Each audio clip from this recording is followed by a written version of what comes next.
Gusto kong bigyan ng mensahe ang batang ako. Sa paglipas ng panahon, hindi ko na rin namamalayan na halos patapos na rin ako sa pag-aaral.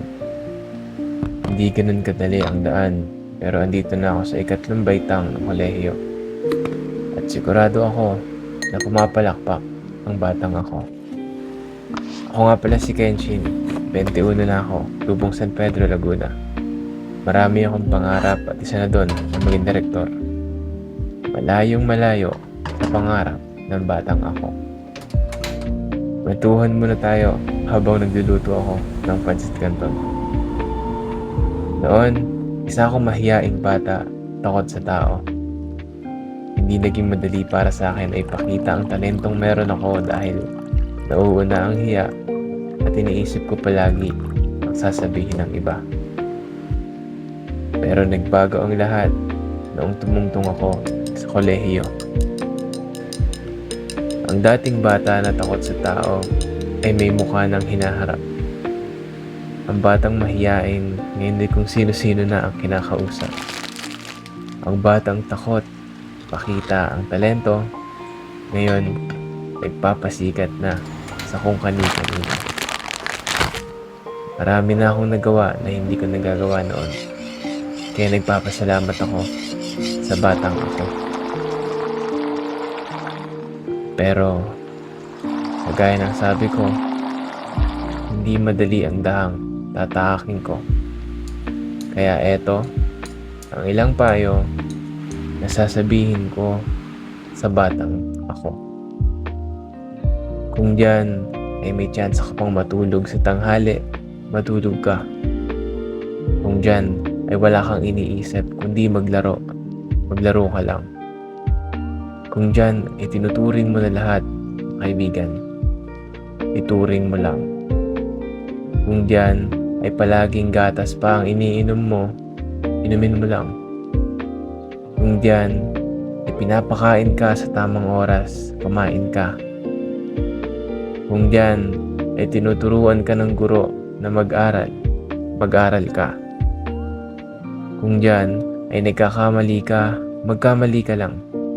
Kung dyan ay takot kang sumubok, subukan mo lang.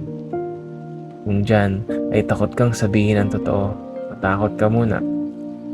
Kung dyan ay nangangarap ka ng mataas, taasan mo lang. Dahil lahat ng mararanasan mo dyan ay malaking bagay pagdating mo dito.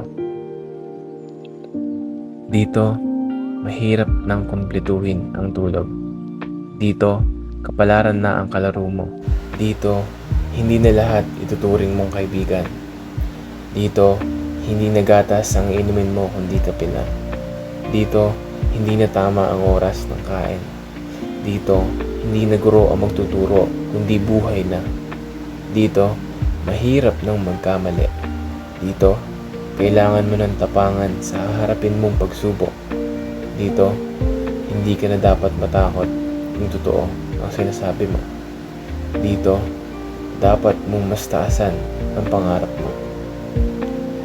Pero huwag kang mag-alala, batang ako. Dahil hindi ako susuko, dahil may pangarap pa tayo. At ito ang mensahe ko para sa batang ako. Bago matapos ang kwentuhan natin, gusto ko munang ipakita sa'yo kung ano ba ang mga ginagawa kong obra.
Sasamahan ko siya, syempre.